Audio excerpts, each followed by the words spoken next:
World War III is coming soon. If Donald Trump gets into power, he won't pay for NATO.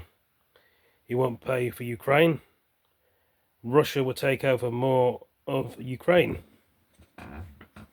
Is that why the North Korean troops in Russia, to prevent it from happening, will North Korean troops, if Donald Trump gets into power, will they clear off?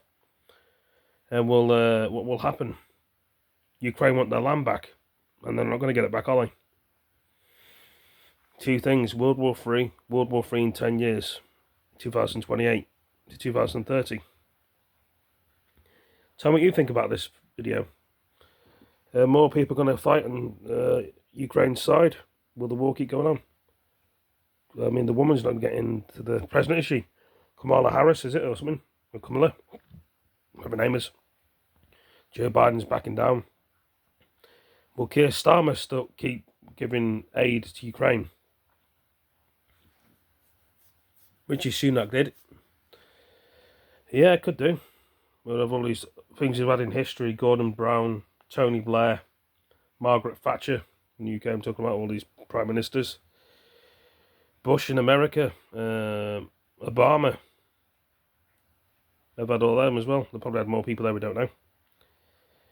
The Northern Ireland, Scotland, Northern Ireland, Wales, across the whole world, have had plenty of presidents that we probably don't know, or some people do know. If you follow your history and your channels, you know a lot about these sort of things. Guys, girls, ladies and gentlemen, boys and girls.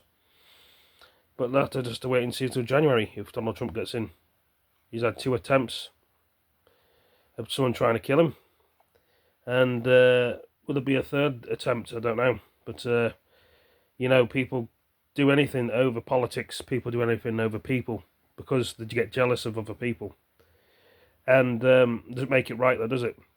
People want to make a speech and they try and silence you just for making a speech because they're jealous of you. You're getting all the fame and they're not getting it. That's what some people are like. I'm not saying everyone's like that. But we just have to look by the signs and look by the things that are going on in the world. Sometimes it's not a nice place in the world, but we all live in the same world in different areas. I can't see Donald Trump supporting Ukraine. He probably could have changed the tide. He may help. He spoke to Zelensky, didn't he? And who knows? Perhaps they've got a deal we don't know about yet. We'll have to find out in January when the elections come properly. I think it's already done now, the elections, but we know who's won now. If the war stops with Russia and Ukraine, will somewhere else kick off like Taiwan and China? Then America have to get involved. And many other countries. So I don't think it's over just there. And if Donald Trump's in for 4 or 5 years, will it kick off again in Ukraine and Russia? That's why they're saying 10 years' time, World War III. Because it'll go back to the same thing again. Ukraine might try and take their land back in that time, again, the second time. And Russia would have rearmed itself and gone more troops up again with North Korea. So it'll kick off again. And this time it'll be worse than it was before. We just have to wait and see, guys and girls, ladies and gentlemen, boys and girls. There's going to be a lot of broken hearts, mums and dads, people of the world. Just the way it is. War's good for one thing: money and power, and controlling people. And some people are just puppets on a string. Depends how you look at war. We all look at war very differently, don't we? Lots of us are scared to fight a war, never been to a war, but get forced into it sometimes because we've got no choice. They need the troops and the numbers. They use you extra baggage as a number. Don't the gangs do that? They recruit more people?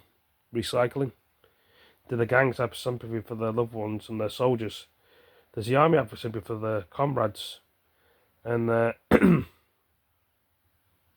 allies, or whatever you want to call them? You get this normal people like us had to just pick up the pieces and the damage that goes on in the world. It's true. But it is what it is, people. Our hearts are in here. Our brains are in here.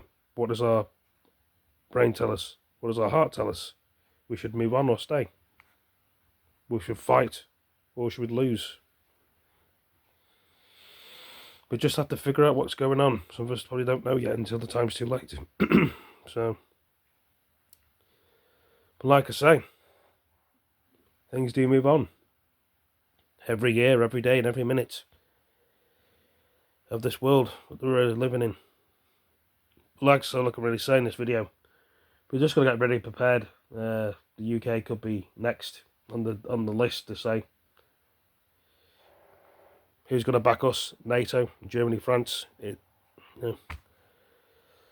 Again, thank you for joining me. Take it easy, peace. See you later.